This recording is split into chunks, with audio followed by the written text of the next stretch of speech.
So, you came here on the day of my daughter's wedding to figure out how to beat the top meta decks. Berkey, you hear that? They wanna... You're serious? Okay. I tell you what. I'll give you the information to beat the top decks. But when I come calling for a favor, you must answer, capiche? Oh, before I forgot. How's Squamata doing? What's going on with y'all, big dog? And it is an amazing day for Yu-Gi-Oh! I hope that your day phenomenal. But if it isn't, don't let what happened at the beginning of your day ruin the rest of your day. Today, big dog, I want you prepared for this Cyberstorm Access format. I'm going to be showing you guys how to beat the top dog Yu-Gi-Oh! Decks. My guy, my friend, my brother in Christ. I'm always looking out for you. In today's video, not only will I be breaking down 3 of the most powerful decks in Yu-Gi-Oh! That would be Superheavy Samurai, Purrely, and Mathmech right now, I will also be giving you tips and strategies how you can be able to beat these decks in this meta counter guide. But no worries, big dog, if the deck that you are looking to beat isn't on here, I got multiple different meta counter guides you can check out for. Those are phenomenal. Hey, don't lie, you like when we do the phenomenal. It's the wow that gets you, huh? Now, of course, if you did find this content helpful, you can do one thing for your big dog. You can be sure to destroy that subscribe button, but also be sure to hit that notification bell because, well, we just too strong. My guy, I have not done that in so long, it almost feels cringy. The ways of the samurai is not for everyone.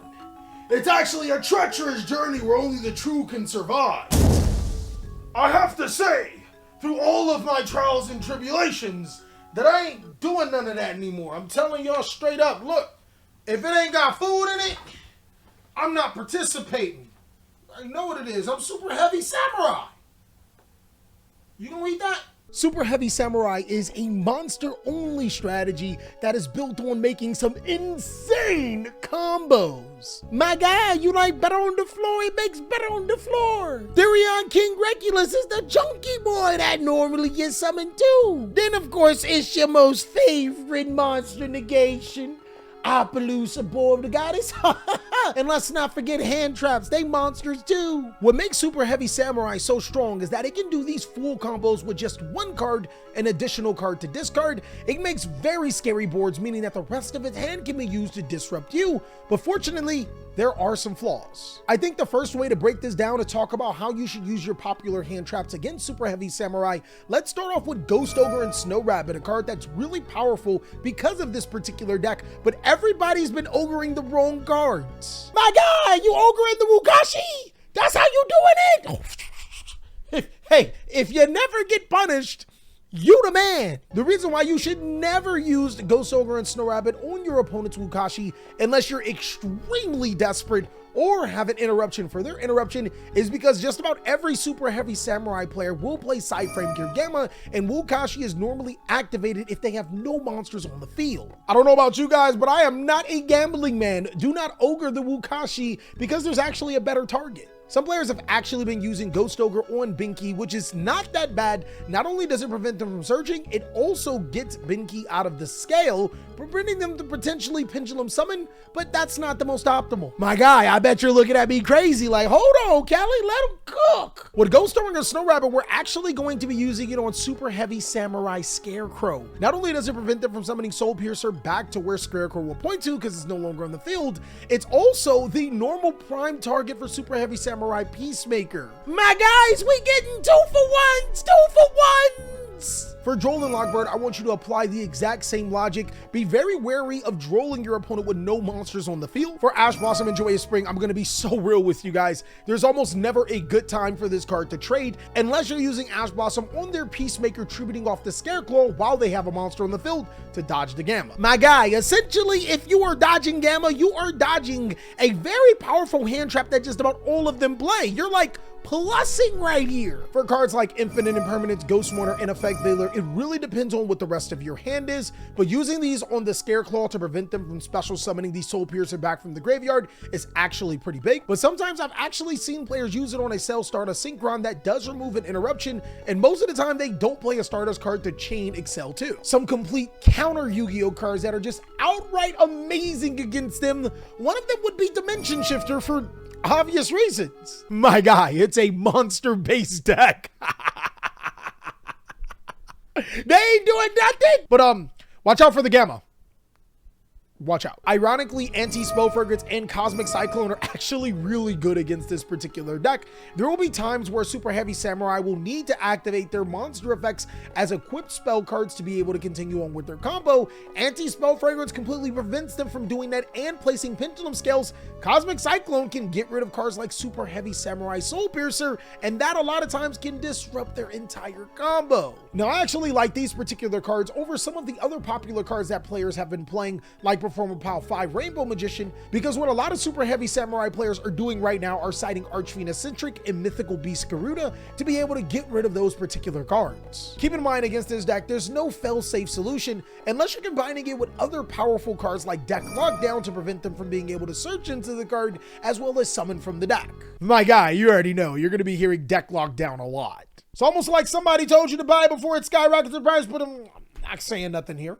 But I ain't gonna lie, my guy, you a dog if they don't come prepared from that Performer Pile 5 Magician and you play it, you winning. Now, the next strategy that has been dominating the Yu-Gi-Oh card game is Purrely. My guy, the cutest kittens in the game have been the most destructive force in the Yu-Gi-Oh card game. If you are a cat person, soon your opponent will meow to your ferociousness. Plus, if you can't get a girlfriend, you might as well just get a cat, because you ain't getting a girlfriend. Purrely is a strategy that makes your hand traps feel really, really bad, especially if they open the God hand. But of course, you're probably already playing hand traps, so it's best that I let you know when and where to hand trap. A lot of the times, Droll and Lockbird can be rendered completely ineffective because most Purrely players will activate their spell cards in their standby phase if they can, but always Droll and Lockbird as soon as you can, especially if they have a monster on the field, to avoid Cyframe Gear Gamma. Ghost Ogre and Snow Rabbit is a big cook card. Using this card on my friend Purrely is actually huge because not only does it prevent them from getting that search, my friend could also allow them to get 3 quick play spell cards from the graveyard to the hand. That means do not ogre their Exceed monsters, my friend, no matter how good it sounds. But using Ghost Ogre on Purrely is actually a phenomenal idea. Keep in mind the Purrely monsters are level 1, their Exceed monsters are level 2. They're gonna need to use those monster effects to be able to get into those Exceed cards, so Ghost Ogre on Purrely is great. Ghost Ogre on Purrely, well, I mean, it's not once per turn. Keep that in mind. They can summon another one. Ash Blossom and Joyous Spring is so minimal impact unless you know the trick about Purrely. The trick about Purrely is that if a player is activating Purrely cards in their draw phase, more often than not, then they have the cards to play. But if a Purrely player goes into their main phase and has to put a card on the field to use their Purrely spell cards, Ash Blossom right there. Typically, they don't have a good hand, and Ash Blossoming on that spell card could be the end of their turn. For your effect negators, you can stop the Purrely, but also stopping the Plump is really good here, as they need to be able to use that card to attach the materials to make it big, chunky Plump card, but you have to use it on your discretion depending on how good your hand is. Also, Ogre Plump is good, but only if they don't have their field spell, or my friend Purrely, you're not going to be swimming good if you do the other thing. Now, the counter cards for Purrely is really depending on what the board that they ended up on. If they ended up on X-Purrely Noir with 5 materials making it unaffected, as well as the field spell card in By Street and the Purrely card,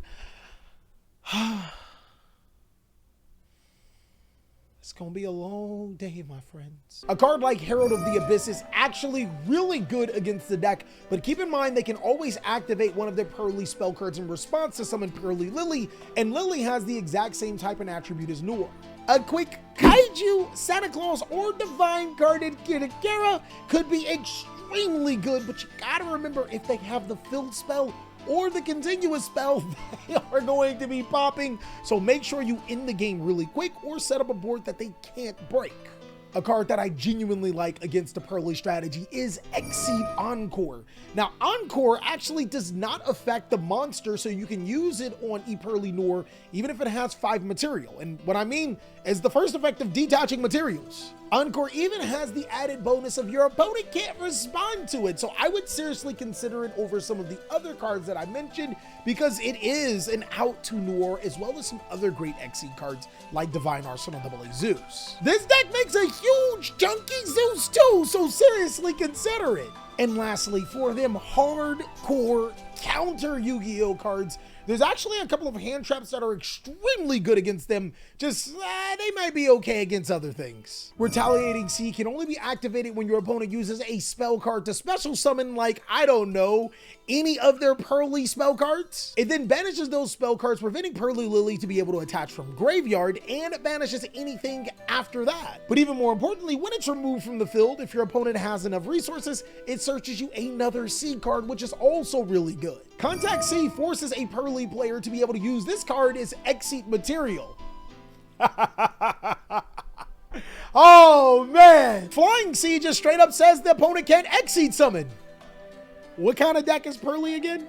Then of course there's a great card like Deck Lockdown, which prevents them from searching and summoning from the deck, which is something all of their spell cards do, as well as cards like Spell Canceller, Anti-Spell Fragrance, and my favorite, Magic Deflector, in case you're feeling really saucy. Bro, go ahead and just get that deck some catnip because it's going down and it ain't coming back up. The only kitties that I want to see from here on out is on the hub. Don't tell Mater I said that. He's a very jealous cat. And lastly, a deck that probably should have had a meta counter guide before. I'm going to be teaching you how to beat Mathmech. It's really simple. If you subtract the competition and divide by the time you play Yu-Gi-Oh, you might be able to add yourself a girlfriend and multiply your money. That's how you beat Mathmech. Mathmech is a Cybers deck built on being able to resolve Mathmech Superfractorial, allowing you to summon Mathmech Laplation, which can get rid of your cards on your field, but if it's used with Diameter, it also provides a disruption. And the cool thing about this is that this combo can be done with just one card, meaning just like some of the other decks we talked about, there's a yes amount of hand traps that could be in the equation, especially if they use Decode Talker Heat Soul. Hand traps though, how do we use them? Mathmech is a strategy that skirts hand traps kind of like how my father skirted responsibility. But if you are playing them, which you pretty much should, I'll be able to tell you where you can use these hand traps at their strongest point. Cards like Ash Blossom and Joyous Spring and Drolden Lockbird should be used on site at mining, and I'll even go a little bit further.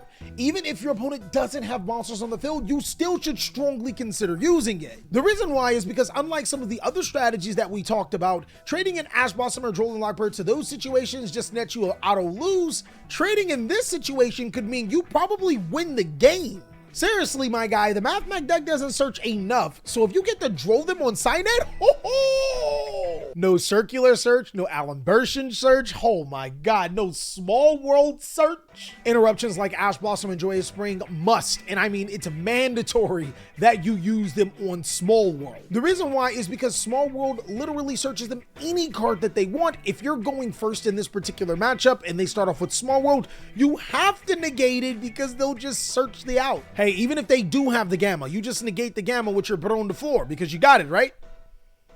Right? Now, effect negators like Infinite Impermanence and Effect Veiler, oh my god, you won't believe where to use this card. Using it on Mathmech Circular's effect to be able to search a spell or trap card is fine, but using it on the Alan Bershon, phenomenal! It prevents the Alan Bershon to be able to search that last Mathmech that they needed, like Diameter, and it also prevents the Alan Bershon from being able to change into something in their graveyard, which is huge. Now, some extremely good hand traps against Mathmech is Ghost Bell in Haunted Mansion. This pretty much collapses up Mathmech Superfractorial and probably wins you the game if you're going second. A lot of times the Mathmech board is just Decode Talker Heat Soul or Superfractorial or Terahertz in Superfractorial. That's not stopping the Ghost Bell. You can also use cards like Bestials and DD Crow, but if you are using those cards, make sure you are banishing the Mathmech Diameter. They'll still be able to special summon both monsters and Exceed or Synchro Summon with it if they are playing Synchros. But the benefit here is that that monster will not have a disruption through Mathmech Diameter's effect. Also, keep in mind, if Big Dog is trying to OTK you, using that Imperm or that Effect Veiler on the Access Code Talker after it's resolved its effect, yeah, that works. You're not activating the negation effect in response to anything where Access Code Talker will prevent you from activating in response. You're actually using these cards on the resolution before we go into open game state and before they can activate Access Code Talker to destroy one of your cards. Now, what would you do going first against Mathmech? Can you summon a macro card? If you can summon a monster like Master Hero, Dark Law, Cast Hero, Rice Heart, or Activated Dimension Shifter, you prevent them from being able to use Circular's effect, and if they want to play, they have to lose all of their Cyberse monsters to the banish pile. That's actually pretty huge. Keep in mind, it is cost for them to send a Mathmech monster from the deck to the graveyard through Circular, so if you do have a macro card, they won't be able to use it. As for the board breakers to beat Mathmech, Nibiru is technically a board breaker, right? Literally, just about every board breaker known to man right now does not trade well against Mathmech. It's kind of crazy, but monsters like the Bestials, DD Crow, Ghostbelt, and Haunted Mansion are extremely good against this. You pair it with a Nibiru, you're doing pretty good. Nibiru can actually be good against all three of these decks if played correctly or Distant Interruption, but we're not going to talk about that. Deck Lockdown does prevent them from activating Small World and Signet Mining and could prevent them from getting their Circular Search. That could be really saucy. But if there was an insane card to go against them going second, Triple Tactics Talent. My guy, the deck consists of nothing but hand traps and of course the Super Fractorial. Triple Tactics Talent is actually insane against them. Peek at their hand and get rid of their hand traps or their follow-up as you break their board and go for the OTK or control of the game. And that's pretty much all that I have for this meta counter guide. Everybody got that? Of course, if you guys want to see another meta counter guide, go ahead and let me know down below in the comment section what decks are giving you problems, but also be sure to check out the previous counter guides if you want to see some other strategies and how you can beat them. As always, Big Dog, I hope you are having an amazing day, and I'll catch you on the next video. He is? Yes. Hit him with the chopper. Ooh, dang, this thing got hurt my shoulder. Got it. You know you're being recorded, right? No. Where? Nothing that says I'm recorded.